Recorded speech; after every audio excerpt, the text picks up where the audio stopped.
Cyber প্রতারণায় Andal থেকে গ্রেপ্তার আজ অন্ডাল থানার অন্তর্গত রামপ্রসাদপুর গ্রাম পঞ্চায়েতের নাজিরাবাদ আজগরপল্লীর এক ভাড়া বাড়ি থেকে সাইবার প্রতারণায় যুক্ত 8 জনকে গ্রেপ্তার করল আসানসোল দুর্গাপুর পুলিশ কমিশনারেটের গোয়েন্দা বিভাগ ও সাইবার থানার পুলিশ। গোয়েন্দা দপ্তর থেকে জানা যায়, সাইবার ক্রাইমের সঙ্গে যুক্ত 8 জনের মধ্যে একজনের বাড়ি অন্ডাল 12 নম্বর ডাঙ্গাল এলাকায় বলে খবর। বাকি 7 জনের বাড়ি ঝাড়খণ্ডের দেওঘর মার্গমুন্ডা থানা এলাকার বাসিন্দা। সরাসরি এদের কানেকশন ছিল জামতারা সাইবার গ্যাংয়ের সঙ্গে। এরা মূলত কলেজে পড়াশোনা করার নাম করে বাড়িটি ভাড়া নেয় ভাড়াটিয়ার কাছ থেকে। বিগত 3 মাস ধরে এই ভাড়া বাড়ি থেকেই সাইবার প্রতারণা চালিয়ে যাচ্ছিল।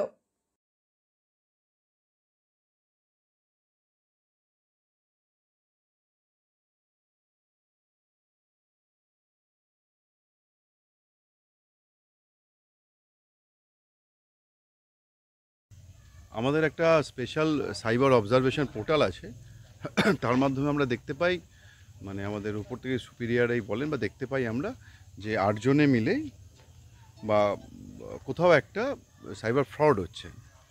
কিছু মানুষকে অনলাইনে ঠকানো হচ্ছে, অ্যাড দেওয়ার নাম করে ঠকানো হচ্ছে। সেই অনুযায়ী ডিডি স্পেশাল টিম আর সাইবার টিম জয়েন্টলি এখানে রেড করা হয়। দেখা যায় 8 জন আছে যারা অনলাইন পোর্টালে বিভিন্ন ফেসবুক বা বিভিন্ন গুগল সার্ভিসে কাস্টমার হেল্প হিসেবে নাম্বার দেওয়া থাকে। ভিকটিমরা ফোন করলে ভিকটিমদের বোকা বানিয়ে তাদেরকে লোটা হয়, দিয়ে টাকাগুলো বিভিন্ন অ্যাকাউন্টে ঢুকিয়ে নেওয়া হয়। এরা 8 জন মূলত কলার হিসেবে কাজ করতো। এদের মাথায় অন্য কেউ আছে, আমরা দেখছি সেটা। এরা ভাড়া বাড়িতে ছিল। সারপ্রাইজিং হচ্ছে সবাই হচ্ছে আমাদের জামতারা কনসার্ন এরিয়ার, মার্গমুন্ডা বলে জায়গা আছে সেখানকার এরিয়া, যার সঙ্গে জামতারা ডাইরেক্ট ইনভলভমেন্ট আছে। স্যার অন্ডাল থানা এলাকার না, এ থাকে ওখানকার বাড়ি, এখানে এসে থাকে, যোগাযোগ আছে এখানে, কিন্তু আসলে ছেলে ওখানকার। ও 7 জনকে নিয়ে এখানে বাড়ির মালিককে বলেছিল কলেজে পড়াশোনা করব, সেই হিসেবে আছে, কিন্তু আসলে করছিল সাইবার ফ্রডই করছিল। আমাদের কাছে যথেষ্ট এভিডেন্স আছে, আমাদের কাছে প্রমাণ আছে। আমরা এদের কাছ থেকে প্রচুর মোবাইল ফোন সিজ করেছি, কিছু এভিডেন্স পেয়েছি। আমি ছিলাম, এসিপি সাইবার সাহেব ছিলেন রেডে, প্রচুর মোবাইল সিজ করেছি। এরপর বাকিটা তদন্তে দেখা যাবে কি আছে। सर ये इन लोगों को तो हम लोग नहीं जानते हैं, ठीक है। मेरे पास एक बेचू नाम का लड़का आया था मेरी सास के पास, ठीक है। मेरे हस्बैंड से कांटेक्ट किया, वो घर दिलाया आजम को 12 नंबर।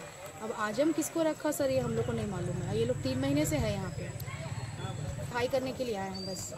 नहीं, मेरे हस्बैंड ने मांगा तो ये लोगों ने कहा कि ठीक है हम लोग देंगे। तो मेरे हस्बैंड इस बार आने वाले थे, बाहर रहते हैं, वो आकर के लेकर जमा करने वाले थे, अभी तक आए नहीं है यहाँ पे 3 महीने से। 3 महीने से। आप के हस्बैंड कहाँ रहते हैं? मुंबई।